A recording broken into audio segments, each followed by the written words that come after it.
How's everyone doing? So, Strength Chat episode 47, and I've got a very special guest for you this week. Today, I'm joined by the co-founder of Supreme Sports Performance and Training, Powerlifting and Strength Coach, as well as the USA Powerlifting Coaching Education Director and the Senior International Coach, Matt Gary. How are you doing? I'm blessed, man. Thank you so much for having me. I'm really honored to be here. No worries at all. So, what's been going on with you? What have you been up to recently? Well, yesterday in America, we celebrated Thanksgiving. All right, okay. So you're a little bit full. so yesterday's Thanksgiving holiday, which was very nice. Susie and I I probably gained a couple of kilos from yesterday. Was it a big dinner? More recently, yeah, it was just the two of us. So Susie and I don't have any family in town, so we just celebrated together. So it's nice and quiet. Oh, nice. And how's the gym going? How's everything going with that? How's everything going after the USA Nationals as well? Wonderful. So that was the last major competition where we were coaching. We had probably about 16 lifters. And most of them did very, very well. We had about 3 or 4 become Masters national champions, and two of which for the very first time became Masters national champions, which was really cool. Okay. And then of course we coached Ray Williams, of course, and Samantha Calhoun, both of which won in the Open, and so they will presumably have the opportunity to go to Raw Worlds. And then just the rest of our lifters who even aren't as highly rated as those still did very well, hitting some PBs and executing well. So just kind of exhaling after that major competition. The gym is going well. We were open today for about a half day, so I let Susie close up shop while I came home to chat with you. Okay, nice. So for anyone listening that might not know your background, how you started out and how you got to the position that you're in now, do you just want to give a little bit of a chat about your background? Yeah, sure. I guess I've been involved in powerlifting for about 23 years, competing. But I think specifically a little bit more what you're asking about is kind of my coaching background. And so I formally became involved coaching with USA Powerlifting in 2003. And that was because Susie, my wife Susie, was competing on the Open national team that's equipped. That was, of course, before the Raw World Championships. She was competing equipped. And so I went in 2003 as an assistant coach to help coach Susie, and really just kind of threw my hand in the pile and said to the head coach, hey, I'm just here to help, just let me chalk backs and roll knee wraps and pull up straps, and you tell me what to do, and I just want to be your grunt, your day laborer. Yeah, and so yeah. I helped Susie, and Susie won that year, so that was really exciting. So cool. And every time that Susie made a national team from there on back, I was pretty much invited back to be an assistant coach. And so that's initially how I got my start, was literally just riding Susie's coattails all around the world and just offering my services to be an assistant coach. And so the head coach, who is the president of USA Powerlifting, Dr. Larry Maley, he's been my mentor. And so, as I said, every year that Susie was on the team, I came back, I served in as an assistant, and that's when men's and women's worlds used to be split. They were 2 separate competitions. They didn't compete together. So I also wound up helping with some of the men's teams as well, and then also with some of the masters teams. And so really just got a tremendous amount of experience working as an assistant on various teams. And then finally they kind of gave me the keys to the car, if you will, and said, why don't you become a head coach? And so in 2008, that was the first time that I was a head coach. I was a head coach for one of our NAPF teams. Yeah. And so that's kind of how I got my foot in the door, and have been a part of many, many national teams. I've been the head coach of 5 national teams. I've been an assistant coach on probably more than 35 different teams. That's both equipped and raw. And then in 2012, I was voted in as the chairman of the coaching committee and took over as the education director, which means that I handle all things coaching certification for USA Powerlifting. Okay. And so now there's kind of been a transitional shift where we actually did away with the term coaching chairman, and we took my previous job and divided it into two different categories. And so now there's someone who is the national team director, and now I am just handling the coaching education. So, which is kind of nice actually. So, because I had a lot of responsibility and duties that have been lifted off of my plate. A lot of it, kind of the politics side, has been taken away from me, which is fantastic. And so now I can focus all of my efforts on coaching education. And then of course, being an assistant on some of these teams where needed, when some of these, higher level lifters want us to come to Worlds, I'll certainly come along and help them. So, Cool. Yeah. So in terms of, obviously you mentioned about helping out as assistant for Susie for the women's teams and progressing through. For programming, were you coaching any powerlifters prior to that? What sort of was your, who were you coaching at the time then to sort of get to that point? Yeah, so I guess the only lifter that I was coaching in terms of national or international scene at that specific time was Susie. Mm-hmm. Susie and I were kind of dating at the time. This was before we got married. That was back in 2003. I was writing training for and coaching a lot of local and intermediate level lifters, some of which had made it to nationals, but she was kind of the only star, if you will, or anybody that had kind of any name recognition in terms of the actual programming. But I was doing a lot of programming at that particular time, just more for some of the grassroots and local level lifters and people trying to ascend to the national level. Yeah. Okay. Yeah. And how did you get first involved in coaching? Because I know for me, it was sort of, and how I got involved in powerlifting, I stopped playing rugby, started powerlifting, and then sort of when I actually took the powerlifting club over from another guy that was running it. So I sort of filled that gap when he left. So how did you gravitate towards coaching and programming? Yeah, so I guess instead of rugby, I was playing American football, and so I played American football all through high school, and then I went ahead and I played in college for a year in Texas. And then when I transferred from Texas back to the University of Maryland, I kind of found powerlifting and took an interest in it. And I actually stopped playing football to just focus on my studies. And I did play one more year of football when I graduated from the university. I played 1 year of semi-pro football with a local team based out of Washington, D.C. But it was right around the time that I kind of became familiar with powerlifting and kind of caught on to that. I was actually training at a facility near our university, and that's where Susie wound up training, and also, of course, Kurt Karwoski, who's a legend in the sport, of course. And so that was where I began my first exposure to powerlifting, was kind of as I was transitioning out of college. And I played a year of semi-pro football, and I started getting kind of banged up from that. And I was like, geez, what can I do longer term? Can I lift weights and powerlift, or am I going to, make any money doing this football thing? And so that was, that was kind of a pipe dream, if you will. And so I just knew that I was getting older, and as I was getting older, I was getting slower. And so I said, you know what, let me kind of transition to powerlifting. And so I had studied all of that in college, exercise physiology and kinesiology.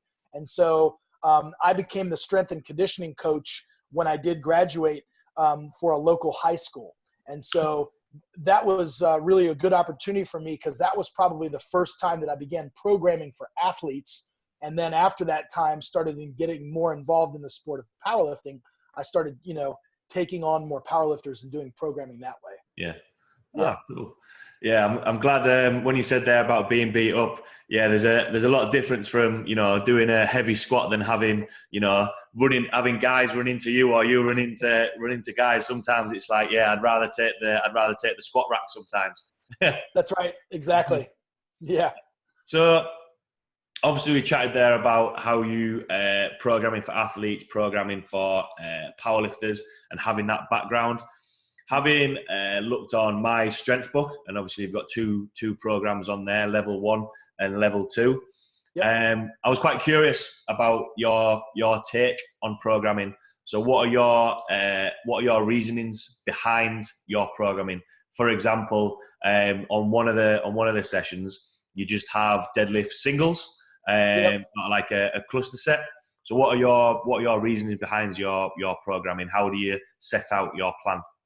So I think if I were to give you just an initial answer, because a lot of people ask that question, right? And how do you go about your powerlifting program? And I think the initial answer is, for a lot of these questions, is it depends. And so Yeah. some of the variables that it depends upon are clearly the lifter's age, obviously their training age, their training history, their injury history, what is their current strength level, and then of course you've got to ask them, where are they looking to ascend to? Is somebody looking to ascend to compete at the national level, at the international level, and so on and so forth? And once you can begin to take some of the answers to these questions, then you can begin to formulate an appropriate strategy. So obviously I'm not necessarily using one training strategy for every single lifter.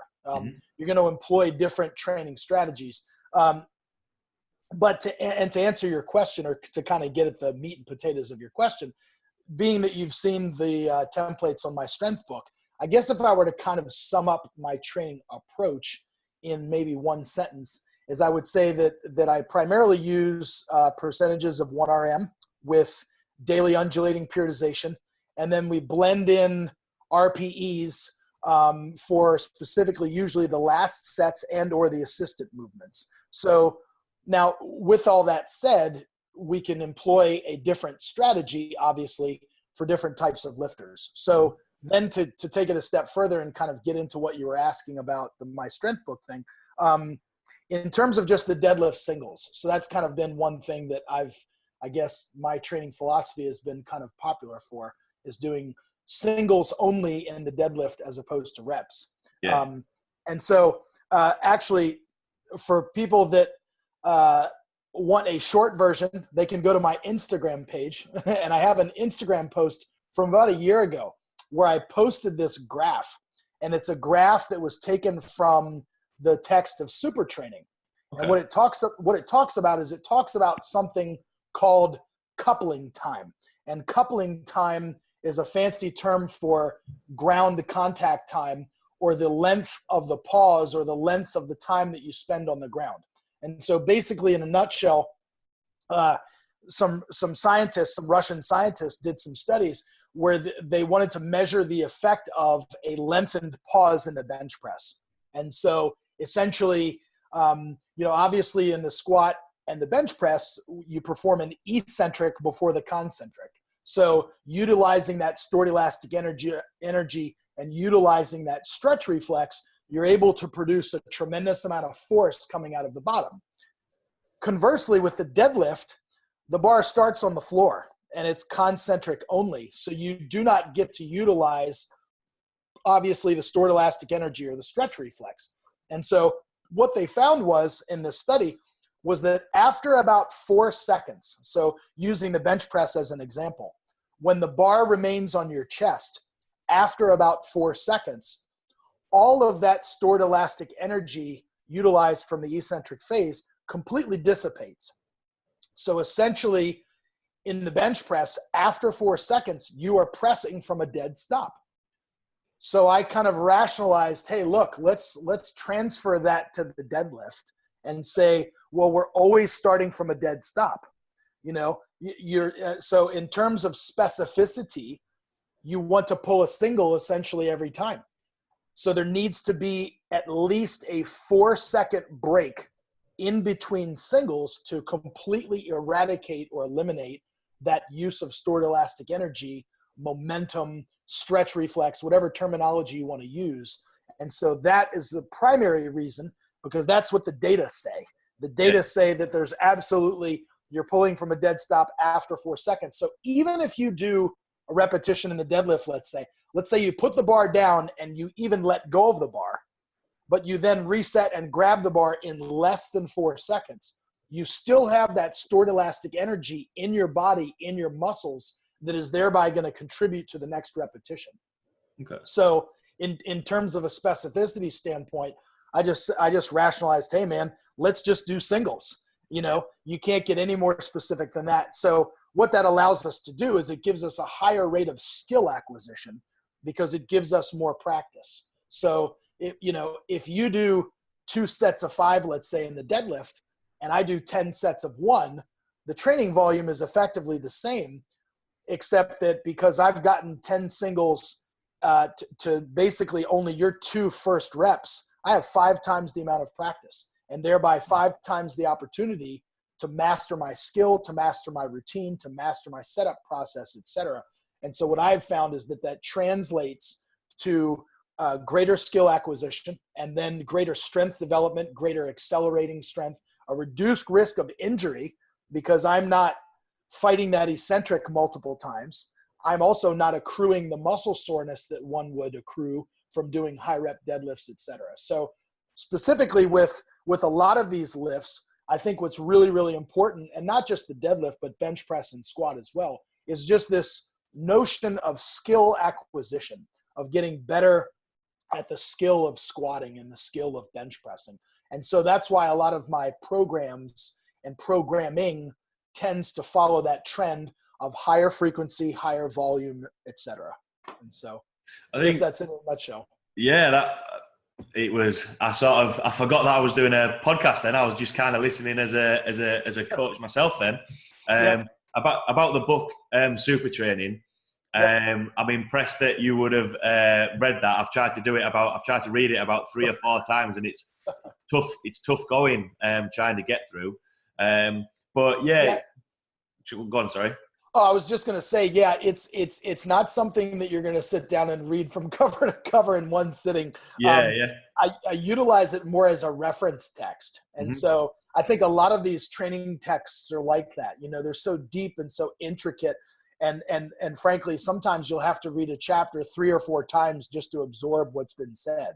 Yeah. And so make no mistake about it, I didn't sit down and read that in one sitting. Yeah. That's a book that sits on my shelf and I can reference from time to time.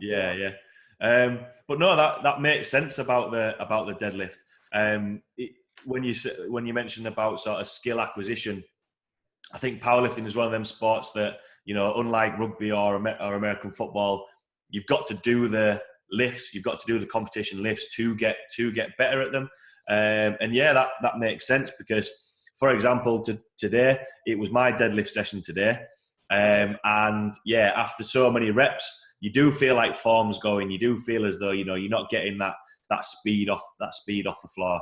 I find that interesting because, especially looking at your programming, you kind of think, what's the reasoning behind that? Because all of the coaches that I've followed, not just powerlifting coaches, but coaches such as Mike Boyle and that sort of stuff, there's always got to be a reason behind what you're doing. So I find that. Yeah, and I think one of the interesting things is I actually have measured via bar speed. So I've taken lifters and had them do multiple rep sets, even with a dead stop in the bottom position of a deadlift. This is not bouncing. This is not touch and go. It still would be a dead stop.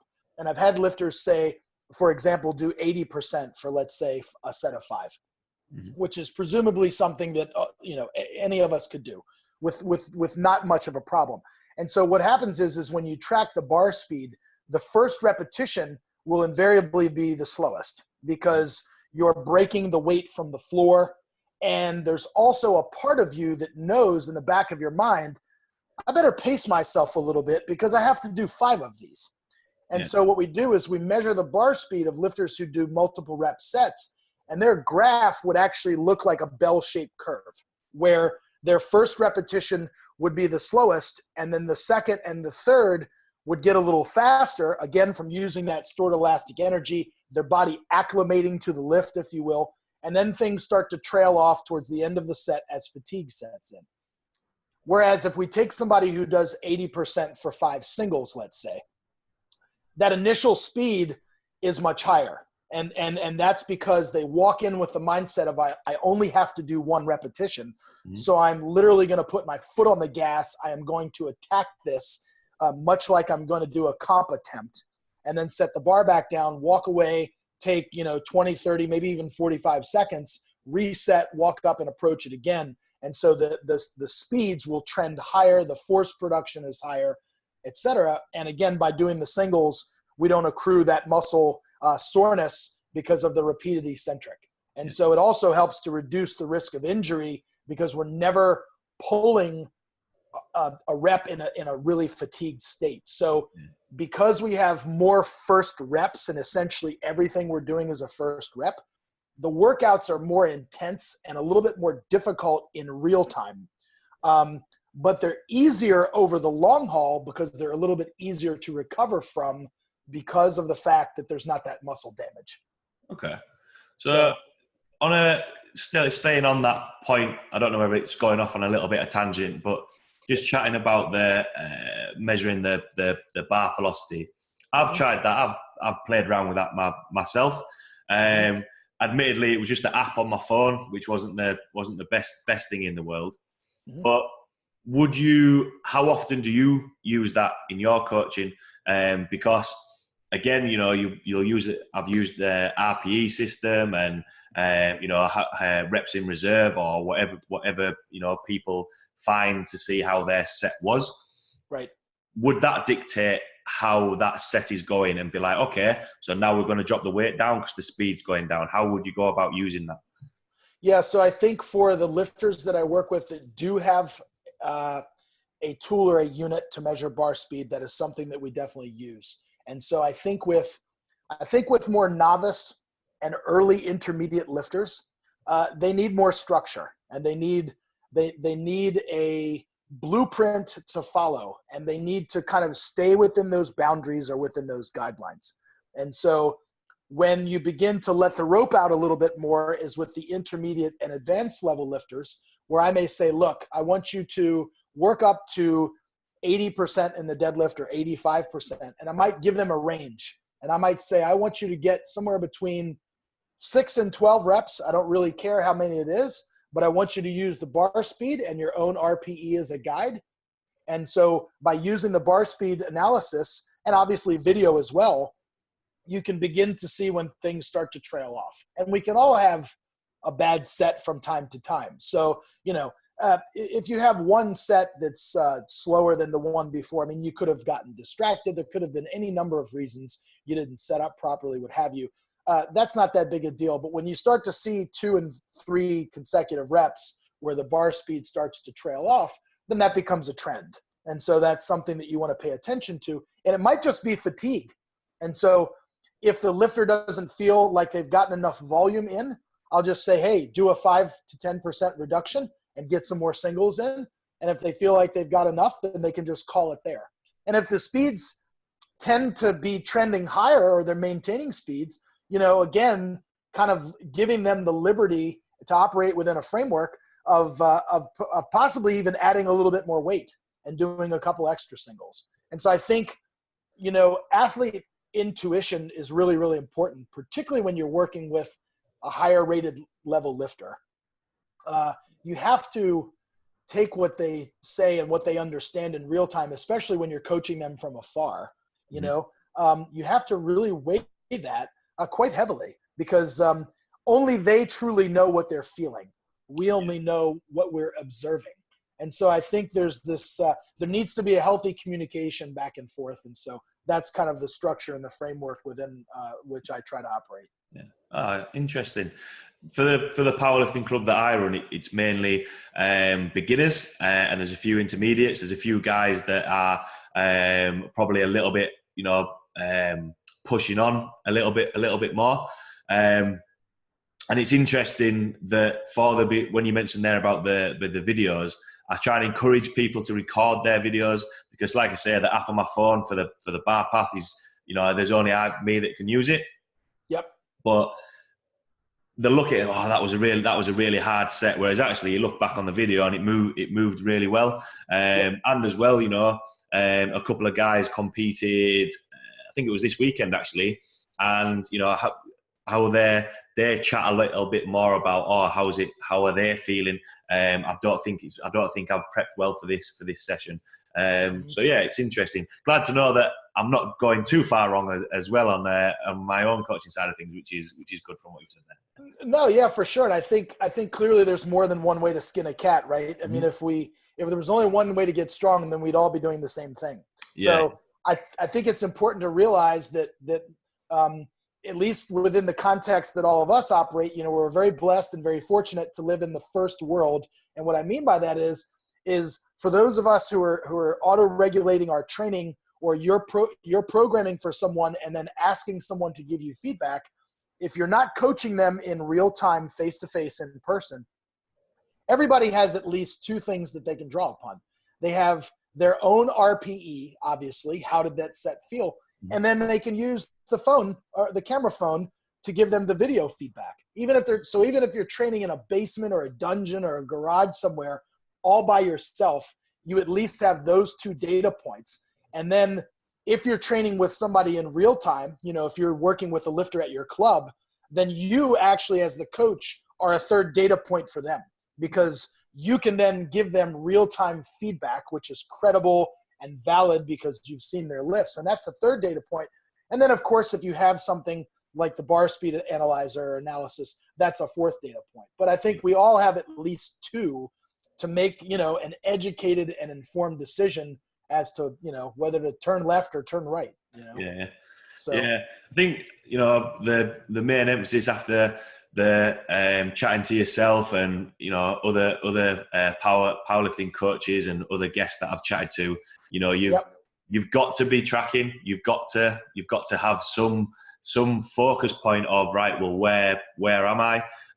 Because like you said there about, if a lifter does come to you for coaching, it's a little bit like, okay, so what have you done in the past? If nothing's tracked in the past, then you can't go forward and point them in the right direction.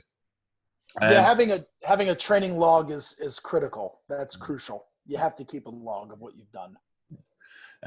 You mentioned at the start as well, the first thing you said about when I said about what your reasoning behind programming, it depends. So, and as well, it's not always one size fits all. So do you have what are the systems that you have in place? Do you have certain templates in place, or how does that work? So typically, actually, I was very happy to see, because I actually looked at your video playlist, and okay. I've seen that you had a lot of the other usual suspects on here in terms of programming. So like Eric Helms and Bryce Lewis and Mike T and Jason Tremblay and Lawrence Farncombe and all those guys who, quite frankly, I'm happy to admit, those guys do a much better job of programming than I do. Okay. I have actually intentionally reduced the amount of programming that I'm currently doing and tried to increase what I think is my best thing, which is game day coaching. But to get back to answering your question, I clearly do have some templates that I use, but I think initially when I'm working with somebody for the first time is I have a pretty detailed questionnaire that I have them answer, and I'll set up some type of Skype or video call, if I'm remotely coaching them, and just get a feel and an understanding of, where they're coming from, what they've done, and have the answer to all these questions. And, obviously, look, templates and cookie cutter style programs are going to work, for a while. And they're going to work with novices, because novices can literally, lean up against a weight and get stronger. Anything that they do is going to make them better. But for the more advanced people, then you have to understand, and life schedule becomes a huge thing. Yeah. So a lot of the strategies that I employ depend upon life schedule. Can somebody only train twice a week? Can they train 4 or 5 times a week? Do they have multiple jobs? What is their, school schedule with in terms of stress and that and so forth. And so I think for the most part, I like to trend my lifters towards gaining frequency over time, and an increase in volume over time, et cetera. But I guess to get back to your original example, no two programs are necessarily going to look the same because of these moving parts and different variables in people's lives. Yes. So, yeah. Okay. You touched on it a little bit as you were answering that question, but sort of, having being able to progress and push and take a lifter to the next stage, if you like. A prime example is I saw quite I think it was after the Worlds actually, a post that you put on Instagram for Ray Williams. It started all the way back in 2014 in South Africa. And yeah, saying you're gonna win this title without going all out. Yep. So, how do you go about that? Is it down to the comp day handling? Is it, or what's the secret behind it? That's a great question. So I guess I'll start using Ray as an example, because I mean he's clearly one of the best lifters on the planet. And so let me preface by saying, because you brought him up, that I certainly didn't make Ray Williams Ray Williams. Ray is his own man. He is literally and figuratively a once-in-a-lifetime generational talent, the likes of which we haven't seen before and may possibly never see again. I think that what we've been able to do with Ray, the very first time that I worked with him was in South Africa. And so clearly I knew who he was. I'd seen him at our national championships, but I actually got him, in my hands, so to speak, in South Africa, in the warm-up room, and was able to take him through the competition. And then after that, we were able to begin working together in terms of actually training. And so I think Ray is, first of all, Ray is really, really smart. He's really intuitive about his own training, and he's extremely coachable because he is a coach himself. And so I know that you had Ray on the podcast. He's an American football coach. Yeah. So it's really, really cool working with him because he understands that athlete coach dynamic better than most people. And he respects it, and he respects the boundaries, and he's willing to take advice, and he's willing to give me a lot of feedback.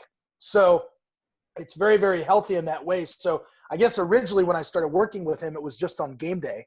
And then as we began to work together in terms of training, I think initially what we did was we just made some technical refinements in some of his lifts. And clearly somebody like that doesn't need a complete overhaul. I mean, Look at the guy, look at what he's doing. He's clearly doing something right. Yeah. You're not reinventing the wheel with him. Mm-hmm. You just, I think what you have to do is make some technical refinements and give him, I like to use the term, a little bit more polish, a little bit more shine, if you will. Just make these refinements and make him a more polished lifter, and then kind of just take him and point him in the right direction so that you can kind of talk him through perhaps what might be some better training decisions. So, I think there was a point in time, just kind of using this as an example. This was before Ray had squatted 1,000 pounds in competition. I think Ray was beginning to rationalize in his mind that he had to squat almost 1,000 pounds in training almost every week to get it in competition. And his body, matter of factly, just began to break down. And so that's kind of when he reached out to me, because it wasn't initially after South Africa. He was still kind of doing his own thing. And I was kind of in this consultant role, if you will, but now I actually oversee and write and implement his training with him. So I think one of the biggest changes was just making him understand that you didn't need to redline the engine the entire time, that you don't have to go full throttle, that you don't have to squat 1,000 pounds every week in training in order for you to have that competition result. And so when we were able to periodize his training a little bit more and make it a little bit more undulating and occasionally take a deload when necessary, then he began to really see more positive results in terms of decreasing his rate of injury and then increasing his platform results. And clearly we've all seen what he's been able to do. So I think that's just kind of using Ray as an example, but using other lifters to kind of answer your question in terms of what do we do to kind of take somebody to the next level. I think a lot of it starts with making these technical refinements. And so, for instance, and again, I guess I'll just use Ray as an example. One of the things that we did with the squat was slow down his walkout. And so I think, clearly with him and the amount of weight that he's handling, you're going to have the bar moving on your back in ways that it doesn't behave with somebody who's squatting 200 kilos. Yeah. And so, you know what I mean? And so it was slowing down his walkout and refining his setup process a little bit more. And now when you see his walkouts, they're slower and they're more methodical and they're much more under control. One of the refinements that we made in his deadlift that we were able to figure out, because he's so big and thick and massive, was moving his hands out. Something as simple as doing that.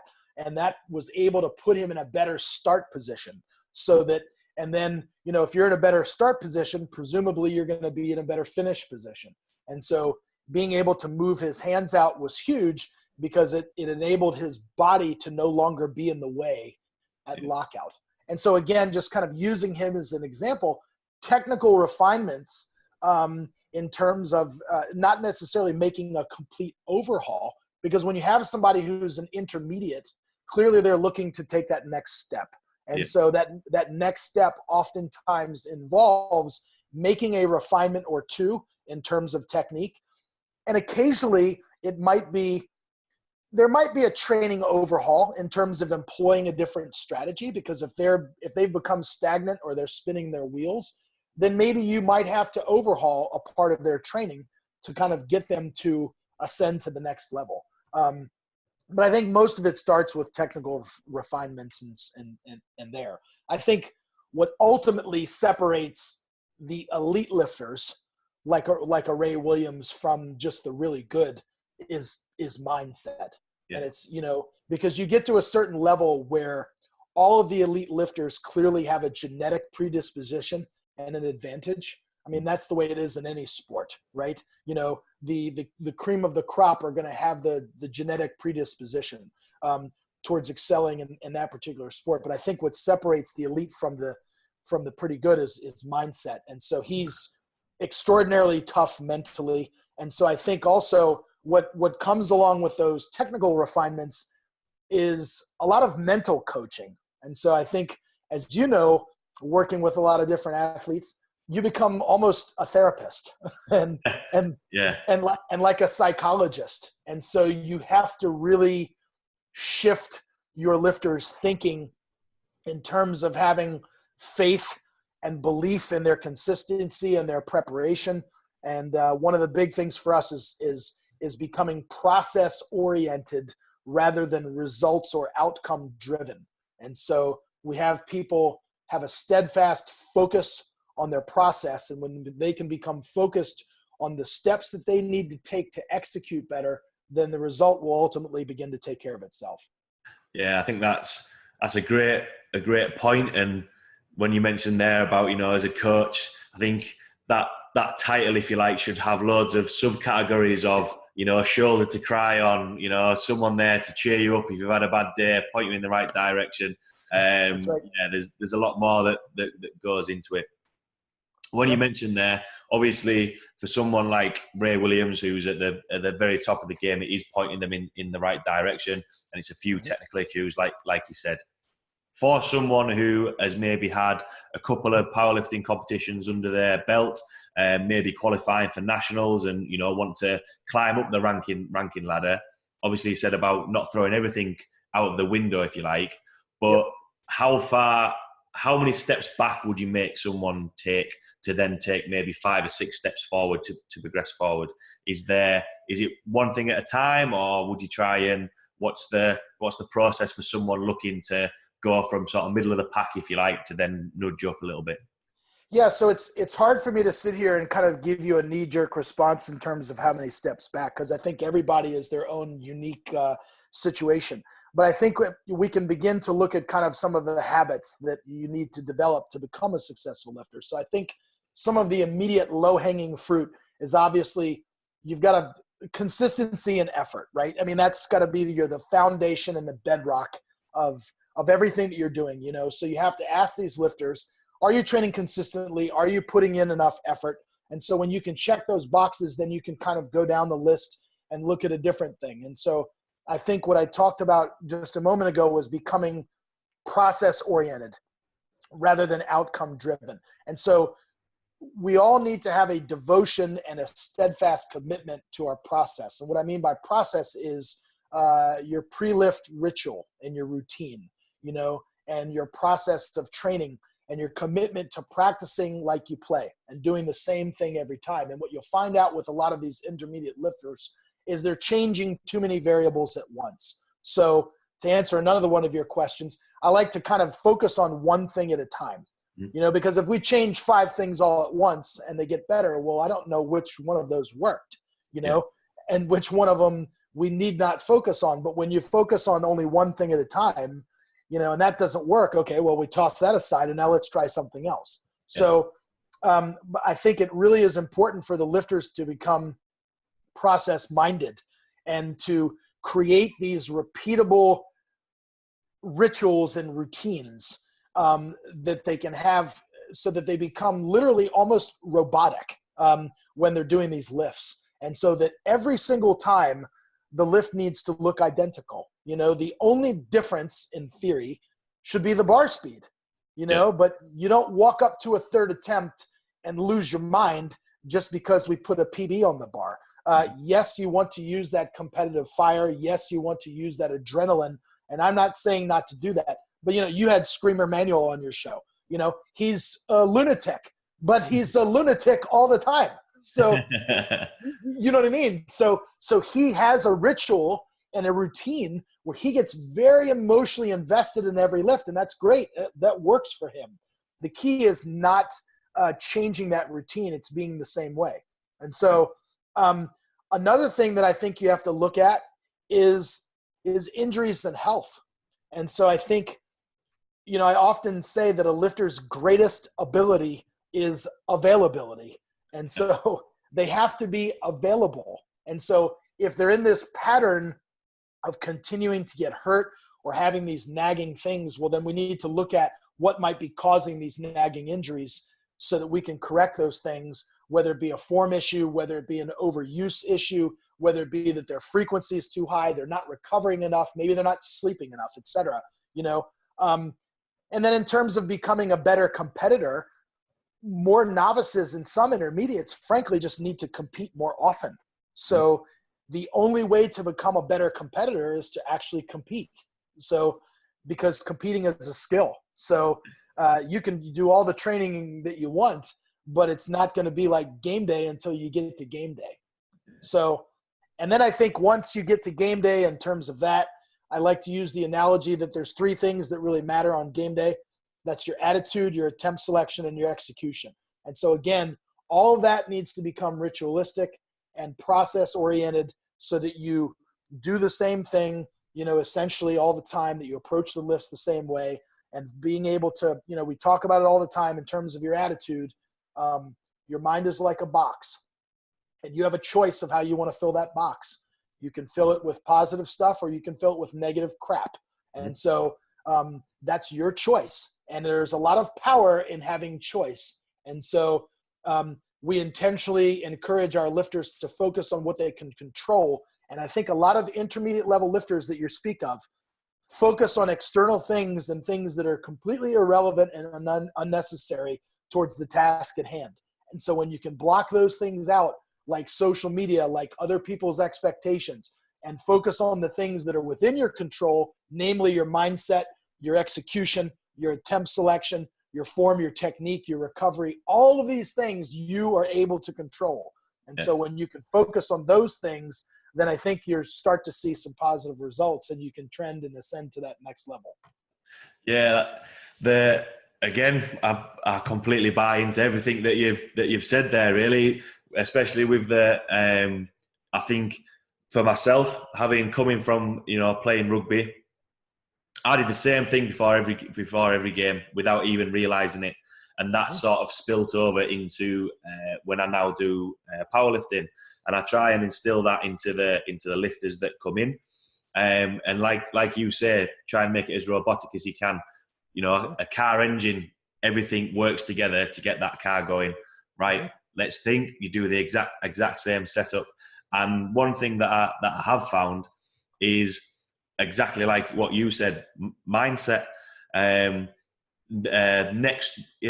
week, my powerlifting club will be testing their maxes. They've finished their 12-week program, and they'll be testing the maxes. And all of a sudden, you know, we're pushing that threshold a little bit more, getting near the top. Oh no, it's too heavy, and it's like, but we're training at the exact same time. It's the same time, Mondays and Thursdays every night. You're doing the exact same setup. You're using the exact same bars. We're all using the powerlifting bars. We're using the exact same plates. Nothing else has changed. But I didn't do this today, or I didn't do that. That doesn't matter. It's still the same thing. So it's interesting that you speak about that. You speak about that as well. Yeah, 200 kilos is always 200 kilos. So, you know what I mean? And as you said, you're using the same plates and the same bars and discs and racks and all that sort of thing. And so, it is important for us to control as many of those variables as we can. And when you can do that in a sport like this, such an individual sport, fortunately, we're able to control a lot of those variables. So it's just, when you focus on those things, you're just increasing the probability of your success. Yeah. Okay. So it's not like you're having to scheme for another team's offense or defense or their plays that they're going to run. You're just lifting weight. Yeah. Okay. Yeah. So you mentioned there a little bit about, what happens on game day, what happens on a competition day. And as an intermediate and a novice, just going out there and competing and getting used to being on a competition day. How would you go about implementing a strategy on a game day for someone who is a novice, and how would it work for someone who is maybe going, who is at national level and competing at different competitions? Because obviously they might only do 2 or 3 competitions a year because of the standard that they're at. So how do you keep them fresh and alert when it comes to comp day, as opposed to other people that you might lift who are competing a little bit more regularly? Yeah, so I think with someone's experience in the sport, their goals begin to shift and change. And so when the goals begin to shift and change, then our focus shifts and changes with those goals. So if you have a novice and novices, they need more time under the barbell and they need more platform time. So their focus should clearly be on becoming a better competitor from the standpoint of executing well. Look, I want to make as many lifts as I possibly can, presumably all of them. I always say there's nothing so sacrosanct about going 9 for 9 other than it increases the probability of your success, and it increases the probability of you hitting your biggest total. So you're literally trying to go 1 for 1 9 times. And so when you can literally just focus and compartmentalize one lift at a time and then do that 9 times, you can build the biggest total. So for a novice lifter, I want them to execute well. I want them to, obviously they're going to be nervous with rules and commands, and we've practiced all that in training, but their focus should be on having fun, gaining experience, making as many lifts as possible. And so, and presumably because they're novice, they're going to hit some PBs on top of that, obviously. With lifters who are ascending to that national level and then to the international level, then things begin to shift in terms of what is our objective. And so I like to use the analogy lots of times for people who are competing at nationals who have a chance of winning, or people who are competing at worlds who also have a chance of winning, is I will tell them there's only one day out of the calendar year when you can become a national champion, or there's one day out of the calendar year when you can become a world champion. And today is that day. And so our primary objective is for you to become the national champion or the world champion. And so when you frame it in that mindset and you create that mindset and that environment, that is the primary objective, is to win, because it's the only day that you can do that thing. we can hit a PB 364 other days out of the year. Now, that doesn't mean that we intentionally hold lifters back, and it doesn't mean that we want them to perform under what they're capable of doing. But it is to say that you need to go in with the mindset of the objective is to win, and then if you hit a PB on top of that, that's icing on the cake, that's gravy, whatever you want to call it. So I think it's just beginning to shift the focus a little bit. Instead of, clearly an intermediate level lifter and an advanced level lifter, yes, we want them to execute well. And obviously, look, if they didn't execute well, they wouldn't be in that position to begin with. So they already have a high rate of execution. And so, I always say all the time, look, the lifters that we coach, the Bryce Lewises, the Mike Tushiers that we've handled, Ray Williams, Samantha Calhoun, they bless us. They make me look good by virtue of their execution, because they go out and execute well. It's my job to get the right weight on the bar, you know, and to put them in the best position to succeed.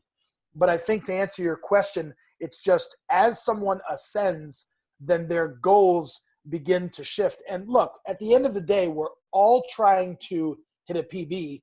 That's what this is all about. It's about adding more kilos to the bar, and it's about going out on the platform and doing something that we've never done before. How cool is that, right? That's really cool to be able to go do something that you've never done before.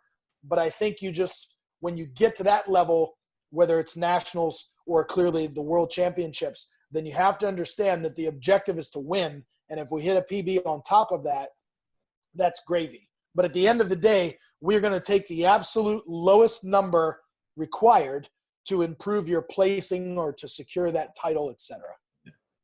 So in terms of that, then obviously saying there as a coach, it's for you to be the person that puts the right weight on the bar. Now, I've helped people out at competition. So a couple of the more intermediate level lifters have helped out handling others on the day. Is it a case of you already have numbers in your head and you sort of have the final say, or do you have a little bit of conversation with the lifters? How do you go about that? Because obviously, when you're saying there about, their goals may be to win a national or a world title or to PB, what you might be seeing, what they do on the platform and how they feel might be a little bit different. So how do you usually go about that? So I think to start off that conversation and that answer, communication is the single most important thing. And so we operate from a platform of transparency and open lines of communication far before the comp even ever arrives. And so there's this ongoing dialogue, even if I'm working with a lifter that I don't actually write the training for, but they've hired me or I'm coaching them on a national team or whatever to be their game day coach. There's this ongoing communication and dialogue beforehand. So I get to see their training, I get to see their videos, and then once they've hit their heaviest lifts, together we do a video call or a phone call, and we install their game plan. So there's a conversation right then and there where we put together, look, this is what your training says you're capable of doing. These are your previous PBs, and these are your goals for the competition. And we can blend that into a nice recipe and a nice formula and game plan that is literally going to try to extract their best performance on game day. And so we'll install a game plan, and we agree upon that beforehand. So we're not just showing up and randomly picking numbers. Yeah. We have a game plan that is on paper, that is installed, that they're happy with, every warm-up, every attempt, etc. And then clearly we have, A and B and sometimes C weight selections for each attempt. And so, yes, there is a dialogue when they come off the platform. Absolutely. We huddle up with every single lifter. And the first question out of my mouth is, how did it feel? Because you want to get that real-time feedback from the lifter, giving you that RPE, if you will, or letting you know how it felt. And then I kind of interject with what I saw. Hey, this is what I saw in terms of bar speed. It was fast. Or, wow, that was a little bit sluggish for a second attempt. I think we need to pull back, but they know how it felt. I'm giving them the feedback on how it looked. And then we just have a conversation, and we huddle up, and together in unity, make a next weight selection. And sometimes the lifter wants to have a bigger voice and a bigger role in that. And other times they don't. They just want to say, well, this is how it felt. You put the number on the bar. One of the things that Susie and I have become pretty known for is our attempt selection, and something that we fancy ourselves as being pretty good at. And so I've done a tremendous amount of data collection. I've collected and analyzed over 15,000 performances over the past basically 20 years, and looked at the data and looked at the trends and so on and so forth. And so I think having that data and understanding what the data say helps me in making an informed decision, along with the feedback that I get from the lifter and all of that pre-work or pre-game work that we've done in terms of looking at videos and so forth. So we can really pretty much narrow it down pretty closely. And most of the time we get it right. Sometimes clearly we get it wrong, or sometimes the lifter goes out and doesn't execute, you know? I mean, again, at the end of the day, I mean, I can put the right weight on the bar, but the lifter, I can't go out there and squat 485 kilos like Ray Williams. I mean, he's got to do it. You know what I mean? Yeah. So, but that's kind of our process, and that's our system. And so it is dialogue and communication heavy. And then at the end of the day, it's going with the lifter's intuition and our intuition as well. So you mentioned there about analyzing the data to make an informed decision. Do you mean that you've every lifter that you've taken to a competition, is it a case of looking at how many people have done a successful third attempt and stuff like that, or what do you mean by the data that you've collected and analyzed? So I've been looking at this data for quite a while, and I have a database that I've looked at over 100 different competitions, both raw and equipped.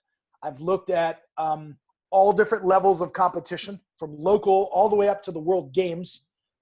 And what I've analyzed is not just the lifters that I coach, but other lifters as well. So I might take let's say the 2018 Raw World Championships in Calgary, and I go ahead and I analyze all of the data. And what I'm looking at is the percentage of made lifts versus missed lifts. I'm also looking at the percentages of the first attempt versus what they made on a third. And I'm looking for ranges in terms of where was somebody successful when they opened at 90% of their max, or they opened at 93% of their max. And so I'm looking at these trends, and I'm finding out what is working best for the people that make the majority of their lifts. Okay. And so I've been able to analyze that. And so then I also will study, in addition to all of that, in addition to the trends, I understand that when I look at all of the data, about 43% of all lifters are going to miss their third squat, and about 50% of all lifters are going to miss their third bench and also and their third deadlift. So if we just operate from that platform, understanding that 43% miss their third squat and half miss their third bench and their third deadlift, I know that all I have to do is get my lifter to make their third attempt, and they're going to be ahead of half of the competition. Yeah. So I think there's confidence in that, knowing that, hey, look, even if I don't hit the attempt that I wanted to hit, if I make my third lifts, right, I'm doing better than half the field, because they're gonna miss their lifts. And so I kind of examine those trends.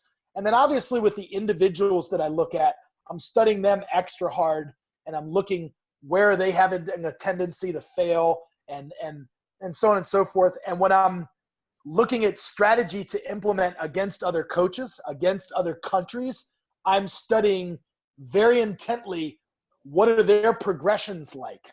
And so oftentimes I will know if I'm competing against a different lifter or a different country, and I see their opening attempts go up on the board, I already have a good idea of where they're going to be projecting their thirds. And so I encourage other coaches to do that all the time as well. I mean, clearly I don't think I'm the only one who's done it, but I study that stuff pretty intently just to give myself a cheat sheet and stack the deck in my favor as much as possible. Yeah. As a man that loves a good stat, I quite like that. And in all honesty, obviously because as my bread and butter, if you like, is coaching beginners and pushing them onto intermediates. But I've never thought about that. But actually, yeah, absolutely. You know, if people start pushing for, and as a lifter myself, you know, I competed in my first nationals this year. Next year, I want to go on and, you know, and try and climb that ladder. Yeah, definitely a lot of food for thought on that one. Yeah, I mean, attempt selection is so critical, right? Because look, presumably all of us have trained hard. All of us have put in the work. Most powerlifters, we all seem to be, for the most part, cut from the same cloth, right? We're all willing to work hard. We're all willing, for the most part, to get into the gym and bust our ass and put forth some effort. What's frustrating is when you have a lifter who's trained very, very hard for 12 weeks, 16 weeks, etc., and they get to the comp and they cannot display the fruits of their labor. They've gotten so much stronger, but they're not able to display that simply because they put the wrong weight on the bar. Mm-hmm. And so there is attempt selection is part art. It's intuition. It's having a feel for the lift. It's being able to look at a lift and say, you know what, you've got 5 kilos left, but not 7.5. So that's the art of it.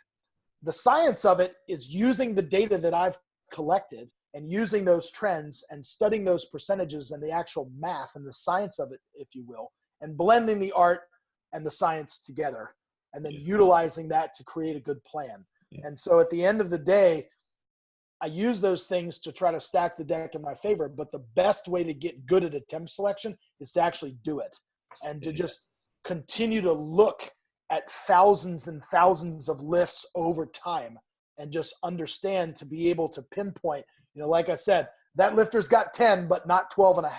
Yeah. And that just comes with time and experience. Yeah. So, yeah. So when you mentioned there about, you know, that when they're going, it's okay putting their attempt selections, but the lifter's got to go out and lift that. How much of a role, or how does your role change depending on their mindset? Because if some people have put the work in, sometimes is it just a case of people, the nerves just get the better of them? How do you manage that? Because, you know, we've seen it before. People who even at the top end, people who have put all the work in, and then it comes to comp day, and for whatever reason, they know they can lift that weight, they know they can do it, they've done it in training, but it goes apart. So how, as a coach, how do you sort of work around that? Do you get a feel for whether someone's going to do well on a competition or not well? What's the thought process behind that? So I think, wow, there's a lot of layers to that question. No, but it's a great question. I think that clearly mindset plays, someone's attitude is the absolute foundation of their game day performance. It's the bedrock. And so if they don't have a positive attitude or a positive mindset, then our attempt selection may not even matter at that point, because they are already going to disrupt their own execution by virtue of having a negative attitude, by virtue of having a negative mindset and getting in their own way. So it is the coach's job, but also the athlete's job to shape and shift that mindset beforehand. And so to get them to become process oriented. And I think when you can get someone to become process oriented and focus on the things only that they can control, it helps to decrease their level of anxiety. Mm-hmm. And so I think that's a huge first step, is because if I can convince a lifter that he or she just needs to focus on their routine and on their ritual and on their process, then those are things that are within their control, then the outcome will take care of itself. That, look, if you do X, Y, and Z, you're going to be able to lift this weight, because I'm not going to put a weight on the bar that you can't do. There's no point in me calling for a weight that you can't lift, because that makes me look like an asshole and an idiot, and it opens you up to injury. And so clearly we're not going to put something on the bar that you can't do. Mm-hmm. You know, we use the analogy specifically with the third attempts. I don't know if you've ever seen the game show called The Price is Right. It's an American game show. And so we use that analogy lots of times. that I'm literally trying to name as heavy of a weight as possible without you going over, without you missing. And so I have to get as close to that number as possible without you spilling any and without you missing. And so it's better to take just a pinch less and have you make it than it is for me to go too high. And they were like, oh, damn, we should have gone 2.5 kilos less. So I think the lifters that I work with have a tremendous amount of faith in my ability to have a keen eye in terms of noticing you've only got 10 left, not 12.5. And they also have faith in the fact that I've done my due diligence in studying the data.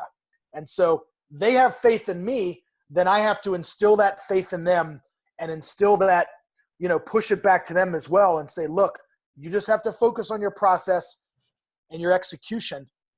And I'm going to put the right number on the bar so that you're going to be able to go out and lift it. Yeah. And so that I think is just huge in terms of shifting and helping their mindset. And I think that kind of answers your question. Again, it goes back to me putting the right weight on the bar. And a lot of lifters that do have a tendency to get in their own way will simply say, you handle all of the attempt selection, you make the calls, etc. The lifters who are more invested in that number tend to be the ones who already have that mental toughness and that mental sharpness and so forth, and that self-confidence and that belief. So for instance, Ray Williams, Samantha Calhoun, Bryce Lewis, Mike Touchier, all these wonderful, fantastic, my wife, Susie Hartwig-Gary, these wonderfully amazing lifters, there is more of a dialogue because they already are very, very confident lifters. Yes. They already have a tremendous amount of faith in their ability to execute, and they already have this refined process, and they execute so well. So they come off and they'll tell me, and then there will be more of a dialogue versus somebody who kind of gets in their own way where they have less autonomy, if you will. I'm kind of making all the decisions for them, if that makes any sense. Yeah, absolutely. Yeah. I mean, I can only use, thinking of myself as an example. When I first started competing, my first coach, if you like, I basically didn't have a clue. I just basically went, right, I'm in your hands. That's absolutely it. But as I've progressed, I do have a little bit more say, and I think that just comes from, of all the things that we've spoken about through this chat is, I look back and see how the videos feel, and, I know how far I can push it, and I know how I can, if I've not put as much in, or depending on how I'm feeling and that sort of stuff. So yeah, that is interesting because, and especially when you're saying there about, you wouldn't put the weight on the bar that they couldn't lift because there's no point. A prime example is as you were speaking about that, I went to go watch some of the lifters from my club compete over the weekend, and this woman walked out, and it was first attempt, and she failed the lift, and it was just too heavy. It was just I don't know whether I didn't know her training background, I didn't know her coach, but surely as another prime example that you said there is you don't want to injure them and you don't want to make them look stupid. So why put that on there? And the same thing happened on bench. And then I don't think she came out and did a deadlifts. And it was sort of, for someone who was a beginner, who I bet she was dead excited and wanted that experience. That's the negative side of where coaching and attempt selection can go wrong. Which, from a great point that you're making there, don't put a weight on the bar that they can't lift. Yeah, I mean, at the end of the day, there's nobody that's doing this and making a ton of money off of it, right? Mm-hmm. So we're all doing this for fun, and making lifts is fun.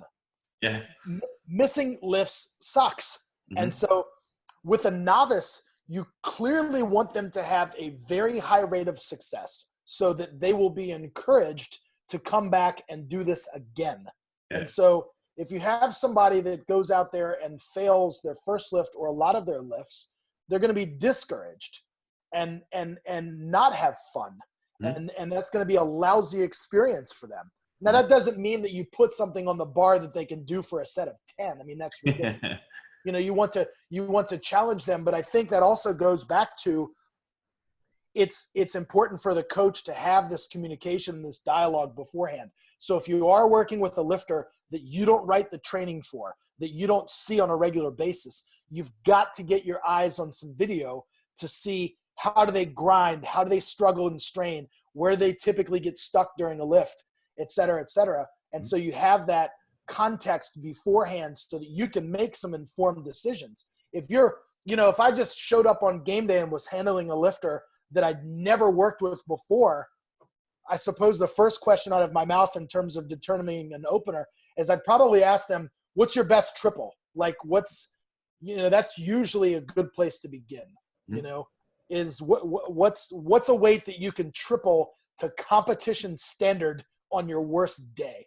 And so then I would say, okay, then that's probably a comfortable opener. That's a place where we can start.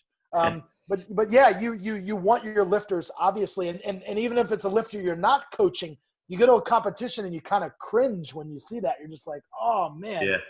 I did that. Yeah, I did. I felt really sorry for her. I kind of wanted to walk over and be like, let me pick your next attempt. Right. Why I'm laughing as well is so the powerlifting club is on a Monday and Thursday in the gym that I work at, and they're going to test next Thursday. And actually, they're asking me about I said, right, I want you to come in, get your stretches, mobilizations, and I want you to start warming up, and then I can come in for the full testing. Going to do 3 attempts. Okay, what will be an opener is? And nearly word for word, I said what you said there about, well, your opener is something that you should ideally do for 3 reps. So why I'm laughing is he's like, okay, so yeah, I'm not going too far wrong on that one either, which is good. Yeah. I think when you get into like really, really high level, super like elite level lifters, then clearly their opener may not be something they could triple, but I guarantee you they could double it with good bar speed. But with novices and intermediates, it should in theory be something that they can do for 3 reps. Yeah, for sure. Okay. So everything through there, obviously we've covered quite a lot of a range of topics on there. So most of the people that are lifting are lifters themselves. I know there's a few coaches out there that listen, but what would be your top tips or words of wisdom for a lifter who's working with a coach and have got competitions up? What would be your take-home points from everything that we've chatted about today? So somebody who's working with a coach, be communicative. Tell the truth. Your coach is not a mind reader. And so be honest with your feedback and be willing to communicate the good stuff as well as the bad stuff. So I think if you can have an open dialogue and open levels of communication with your coach, that's absolutely critical. And that's going to do nothing but create a healthy environment and strengthen that relationship. And then in terms of actual becoming a better lifter, it starts with focusing on the things that you can control. We live in this technologically advanced age of internet and social media and technology, and just everything is at our fingertips. But just focus on the things that you can control. Try to push away all of the things that are, outside of your control. And then, again, that just lends itself to having a positive attitude, which includes focusing on your process rather than the outcome. The outcome will begin to take care of itself. But if you get so hung up on, oh my gosh, I have to, squat 100 kilos, and that's a big milestone number, is that you're going to lose sight of what's right in front of you and taking some of that low-hanging fruit. I always tell people that are getting close to a milestone number, somebody, I know that in your world it's kilos, in America, unfortunately, it's pounds. I mean, I talk in kilos, but a lot of the Americans talk in pounds. But, for instance, for someone who might be trying to bench 100 kilos, let's say, for the first time, the first time they bench 90 kilos, they immediately say, oh, I'm in for 100 next time. Well, how about 92.5 and 95 and 97.5 first? Do you know what I mean? Yeah. So eventually the milestone number becomes the next increment. Mm-hmm. So if you just take the next increment and you continue to build on that, and again, I'm not saying to hold back. Look, if you have a long gap between competitions, if you gain weight, if you get tremendously stronger, you try a new training technique, then yeah, maybe you can take a bigger PB. Yeah. But in the meantime, just focus on that next step, and eventually the milestone is going to become the next number anyway. Yes. So again, process orientation rather than focusing on the outcome. And just, again, at the end of the day, it's going to come down to your attitude, your attempt selection, and your execution on game day. And those things, those three things, they're three big things. But the beauty of it is that all of that is within your control. Okay. And so again, pushing out the things that don't matter. Yeah. So because I'm a lifter and I'm a coach at the same time, flipping it on its head, what would be the top tips for a coach who's working with lifters and is looking for attempt selections and that sort of stuff? So I think if you're coming at it from the standpoint of the coach, is again using that communication dynamic. Ask questions and ask for feedback. Give a damn. Show your lifter that you're invested. They've hired you for a service and they are paying you for your expertise. Then give a damn. Show them that it matters. Return that investment onto them and show them that you care by being willing to communicate. And a huge part of that is listening. And so listening to your lifter. And so particularly when you get into more intermediate and advanced level lifters, you have to listen to what their intuition is telling them. Yeah. So novices don't really know what they feel. To them, everything is going to feel hard. And they're always going to rationalize in their mind that more is better anyway. So for them, create some firmer, harder boundaries. But then as you get into the intermediate and advanced, you really do need to listen and allow that feedback to come in and then help to make informed decisions and make those decisions together, allow them to have some buy-in in that way. And then in terms of shifting their mindset and their execution, I think the training that you delivered to them needs to be shaped in a way that gives them the opportunity to execute well. So look, if you're only practicing the comp lift once every other week, how do you expect them to get much better in terms of their execution? And I know that there's more than one way to skin a cat, but I think as you approach the competition, obviously, presumably your competition lift frequency should be increasing a little bit so they get more practice. Mm-hmm. That's important as well, so that you give them the opportunity to execute better. Mm-hmm. Do your homework in terms of attempt selection, and study the data and study the results of competition and study, the habits of your lifter and understand that, hey, look, when we've jumped 12.5 kilos from your first to your second attempt, that hasn't bode well for your third attempt. Maybe we need to do a 10 kilo and a 10 kilo rather than a 12 and a 5 or a 12 and a 7 or what have you. And kind of find, hey, what works well for some lifters may not work well for all the lifters. And so as a coach, it's just doing your homework in that way. And it's just increasing the probability of success. There's no foolproof method, clearly. And so at the end of the day, if you can just stack the deck in your favor, then you can deliver and provide a better service to your clients and your lifters. Yeah. I think that was a very good note to finish on. It's given me quite a lot of food for thought as a lifter and as a coach. I know in some points on there, I sort of, forgot that it was a podcast at one point. I felt like it was me as a lifter and a coach trying to pick your brains really, and on a selfish note to help me progress as a lifter and a coach. So I hope everyone listening enjoyed that as much as I did. I found it really, really interesting, especially from a programming point of view about the deadlift that you chatted about, as well as all the becoming a better coach and handling lifters as well. So thank you very much for taking the time to chat with me. I really appreciate it. Thank you to everyone listening, and I will see you all next week.